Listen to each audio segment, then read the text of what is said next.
It's not something where I'll be giving you a lot of gyan. I'm not that great yet. It would be a lot of self-analysis to know and acknowledge our individual selves, to understand who we are and to accept ourselves rather than trying to fit in. So it will be a lot of question and answers. So please don't hate me for that. Alright? Hello? Yeah. Great. Okay, so let's go. So the very first question I need to ask, looking at the number of likes my post has received on Teams, what do you think of this title? What did you think of when you first saw this? The title, Life Without I is Just Live. What is it about?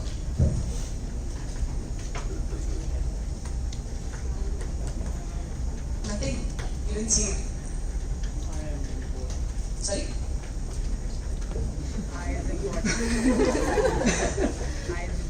I am important.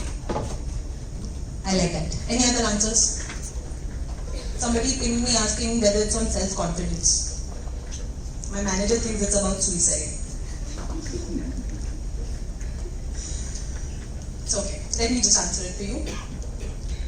It's not about self-confidence. It's not about self-motivation. It's about why being you is more important than conforming to people's opinion of you, like people's version of you. Okay? I've said the objective of this session. Another question. How many of us here are brave enough to accept who we actually are? If I don't get chorus answers, I'll walk up to you and ask you to answer. So chorus is better.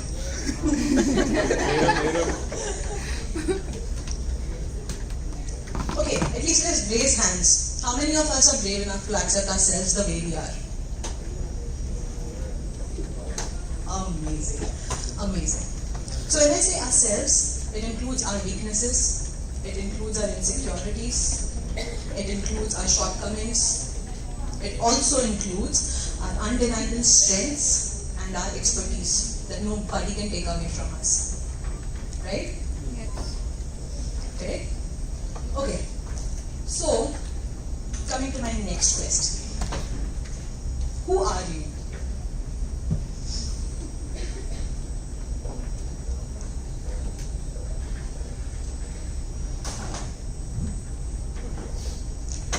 Who are you? I don't like the silence.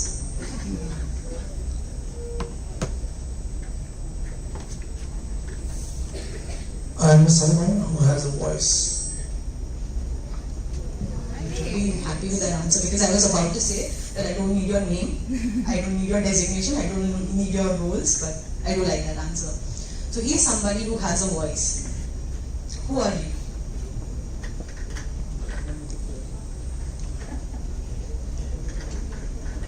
Could be anyone. I think Rohit has given the apt answer. I couldn't agree with him more. And who are you is such a question that I think it encompasses a lot of things and I don't know how to express it. That's a good way of saying no, but it would be shorter if it's no. Yes, Rahul. Social animal who is lucky enough to have a life. Social animal who is lucky enough to have a life. God, that's a good question. So I need one volunteer. Just one. I'm not going to make you do anything funny. Just one volunteer who I request to join here. Anyone, please. Rahul, don't hide. Come on, anybody. It's his birthday. Call him. Rahul, it's your birthday? Yes. But then we have all the right to spare. Come on. Who's coming? Please come.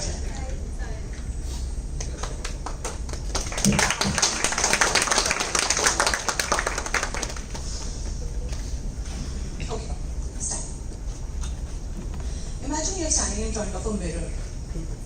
Okay? Who's the person you see? Not Surabhi, of course. But who's the person you see? You want me to describe like an adjective or someone who look up to us? Okay. If you're looking at a stranger, what are the first thoughts you get? Something along the same lines. Okay. So, if I look in the mirror, I want to see whether I see a happy person, a sad person, stressed person, or a confused person. So there are different stages I see myself in, depending on the time of the day. If I'm tired, so you see a tired person. Thank you so much, Surabhi. That was really sweet. Okay, the purpose behind asking this question is, I don't say all of us, but most of us are not really who we want to be. We are either what society demands or what our parents choose for us. Anybody been in that situation? Wasn't being considered as socially fit, so I changed the behavior. Anybody? Great. Anybody who fits into that second category? Parents made the decision, parents made the choice. Engineering, medical, no arts, only science. I can do that. So what happens is, we don't want to disappoint anybody, right? We want to be goody two shoes so that people accept us, that we have a place in the society. In the bargain, we have two options. We either become successful rebels and do what we want to do no matter what anybody thinks of us, or we just completely smother the best in us. Second category people, smothering the best in us because we had no choice. Nobody? No, thanks, Rahul.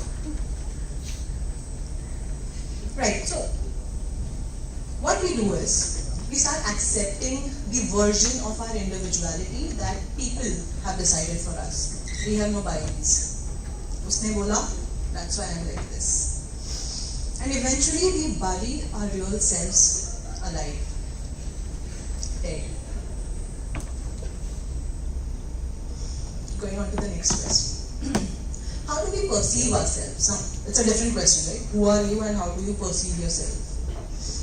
So, when I ask how do you perceive yourself, is something about the attributes that you think you have.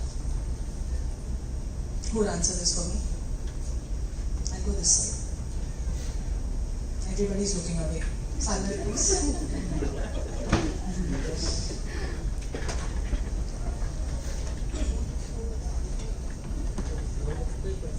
I'm going to be honest about this. I actually don't perceive about myself because it's too confusing. I'm still exploring myself.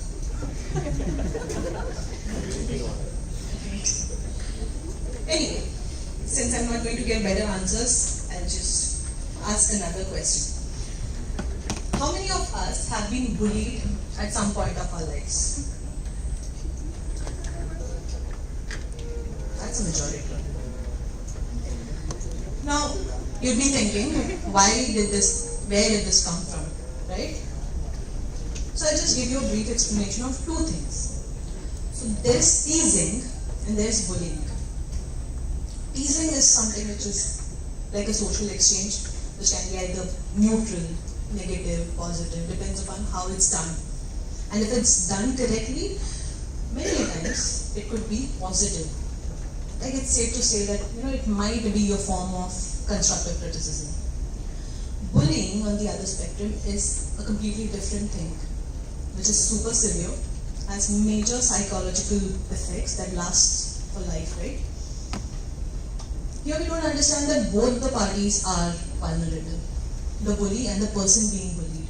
The bully wants to feel good about themselves, that's why they bully somebody, right? That's the basic psychology of bullying, right? I want to look good, so I'm going to bully you so that you know that I am better than you. How many of us have been teased and not bullied. It was just teasing and not bullying. So I see a few hands which were also up when it said bullied. It gives us an insight on how we think that we are weak enough to be bullied. It just gives an insight on how we look at ourselves. We think we are so weak that even if it's a casual teasing, that we think it's bullying and we were destroyed. I don't say people who suffered bullying, it's something small, not going there. The problem with us is we often resort to self-pity. Feel better about ourselves. मेरे साथ ही क्यों होता है? But this is only if something bad happens. If there's something good, I deserved it, I worked for it. Isn't this the stark reality? Anybody with a different view, please, who can challenge me? Common conception? What I'm trying to say is, when we say we are weak, when we think that we are weak, who thinks we are weak? Is it our perception, or is it that we know that we are weak, or is it because somebody at some point of our lives have told us that you are weak?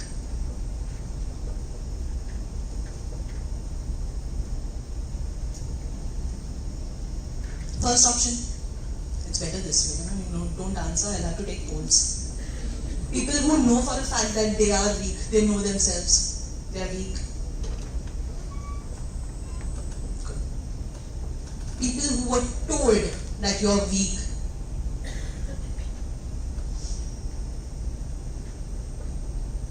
Right. Both. So we do let people take control of what we should think about ourselves, right? We do give them that liberty. Okay, you decide, I'll think accordingly. Let me tell you a quick short story. So there was this kid in my school, okay? 7th grade, 7th standard.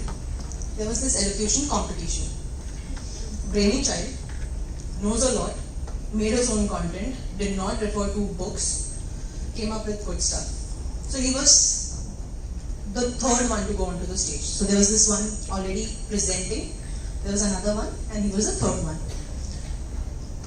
The first one gone, second one gone. This guy was pretty confident, I'm gonna nail it. I worked really hard and I'm gonna do it. Walks up to the stage, stands in front of the mic, looks at the people around. Blank. Pukes all over himself, stands there trembling. Doesn't know what to do. The teacher has to drag him away. The days after that, you can imagine. People or kids he considered to be his friends made his life a hell. They started throwing water on him.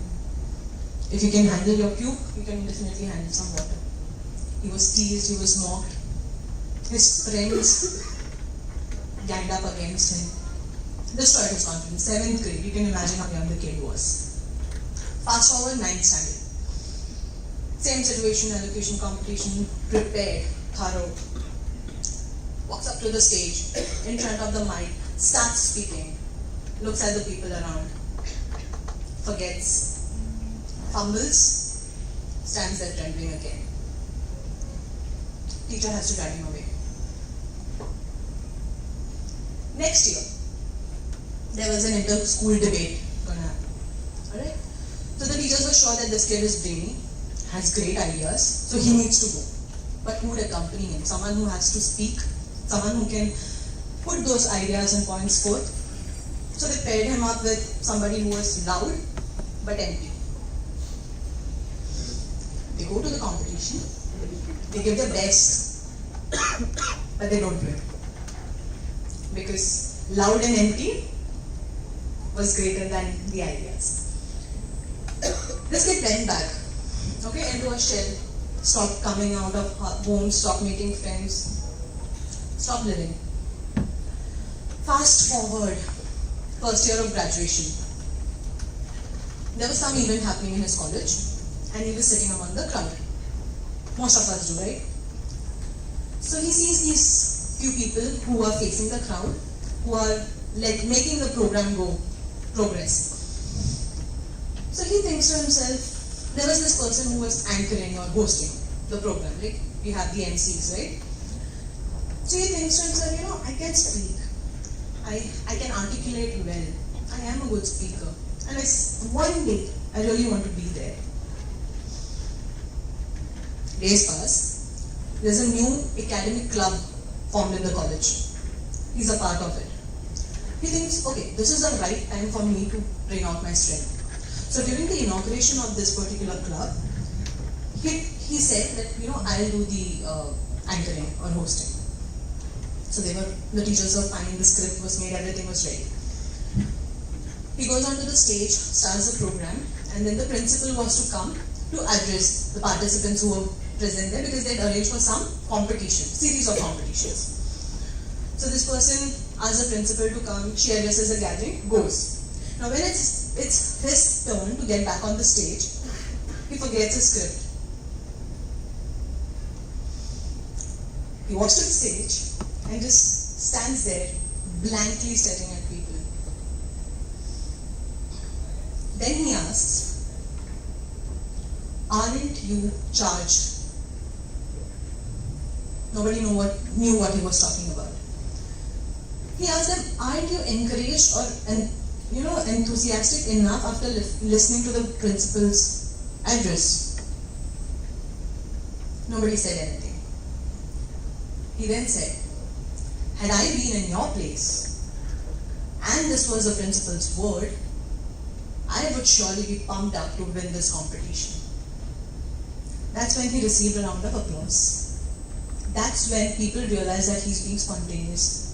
So he did not have the script, yet he could, keep it moving forward. The principal was impressed. And in short, every college event had him as the host. That's the story of a kid who puked on himself the first time he had to go on stage, and then was the face for most of his college events. Again, a question. Okay, so how many of us, had we been in his place, would have never dared to go on the stage again after the first incident? Okay. Let me see some hands if you are not answering at least. Great. What this kid chose to do is he chose not to be SNIOP.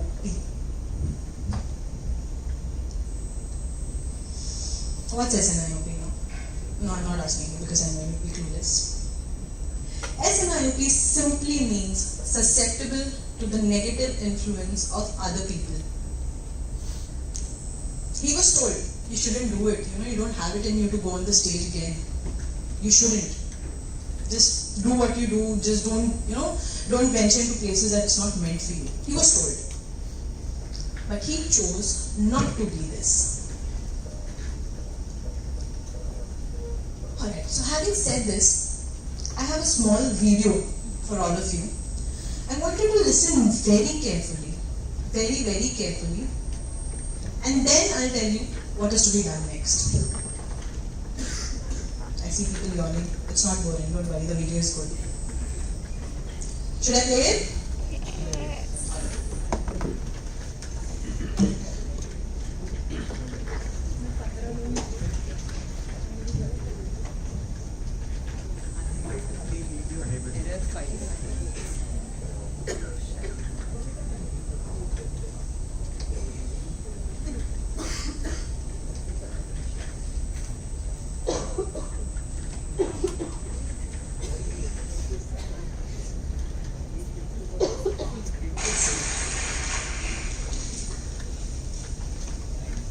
I learned something that was really impactful for me, which is that your capacity to love others is limited only by your capacity to love yourself.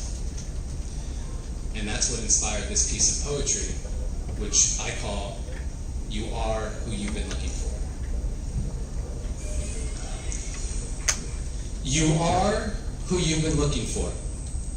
So stop looking for more unless you're looking in a mirror, because it's about time for you to see clearly that you are who you've been looking for. And that empty feeling you got, that hole in your chest, you only got that feeling because you think you're not blessed with everything you need. You see, we live in a consumerist society, which means they need you to buy stuff. And the easiest way to sell it is to tell you you're not enough. Buy this car, you'll get girls. Buy this bra, you'll get guys.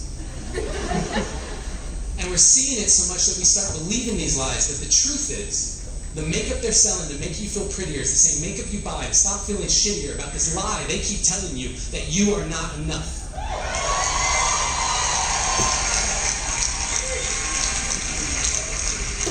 And what about the movies we watch, all the shows on TV? The more I watch, the more I see I need you to complete me.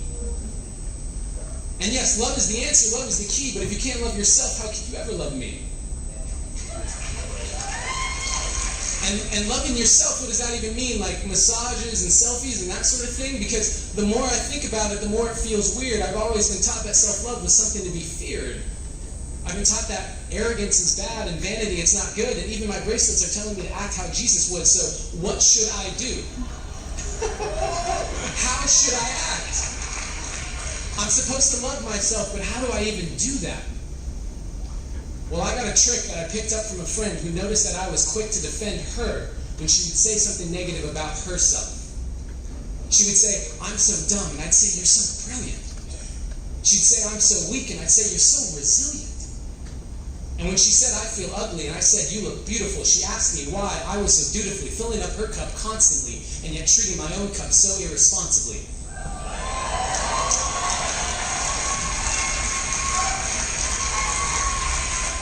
Because when I looked in the mirror, my voice was quite clear. You're ugly, you're too thin, your hairline's receding, you got a pimple on your chin.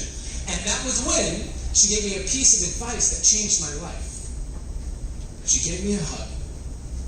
And she said, treat yourself like someone you love. Treat yourself like someone you loved. Now, I had been standing, but I needed to be sitting because I couldn't believe that I had been letting myself keep forgetting that I was who I had been looking for.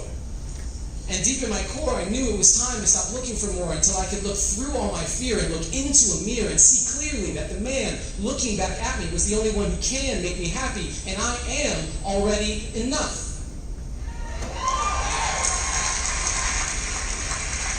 And I am not any more special or unique than you. That is why I'm here to speak to you. You are already enough. And when you start to see that, you will start to be that. Your world will get brighter, your load will get lighter, and you can see that with life you can be a lover, not a fighter. And that life, you deserve it. Because you are worth it. And there is no point in letting yourself keep forgetting, because no matter what you say or do, you are perfect. And so today, I hope I leave you with a correction away from the flaws you see in your reflection. They aren't flaws to me, they are simply protection against all the doubts you have of your perfection.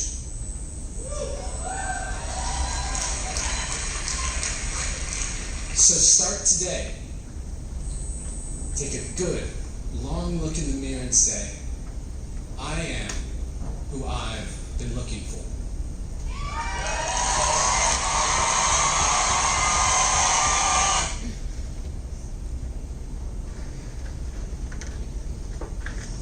Alright, that was about the video. I hope you liked it. Yes. You loved it? Yes. So like he said, we treat our cups very irresponsibly. And there is a fine line when I say being self-aware and being self-obsessed. I, me, myself is different. It's selfish. But being self-aware is not just for yourself. It's also for people around you. You just don't do it for yourself. Right? If I know myself, if I can treat myself in a good way, it definitely becomes a projection of the kind of person I am. And you never know, there are people looking up to you. They're probably following your footsteps. Right? Could be? Yes. Okay, so I'm not going to blabber on for a long time. There are two things I need you to do. There are three things, but two I need you to do. So first I need you to write down the 3 words that we saw before the video. Does anybody remember?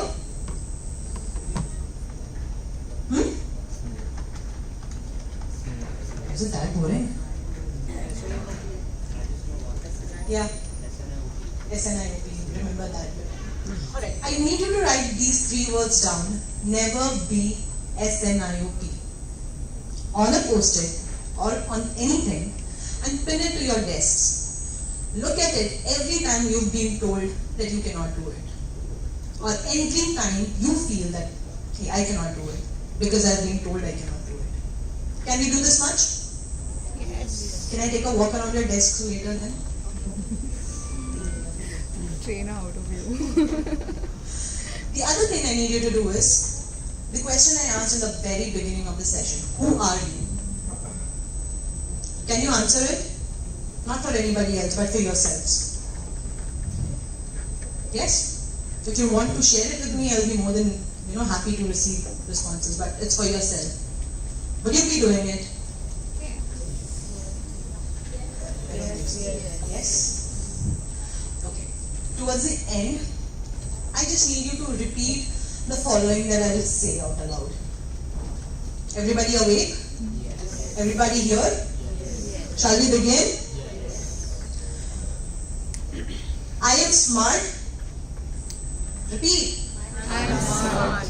Because I learn new things every day. Because I learn new things every day. I like myself. I like myself. Because I take actions to get things done. Because I take actions to get things done. Though I'm flawed, Though I am flawed, I'm still perfect in my own way. I'm still perfect in my own way. Because I try to do the right things rightly.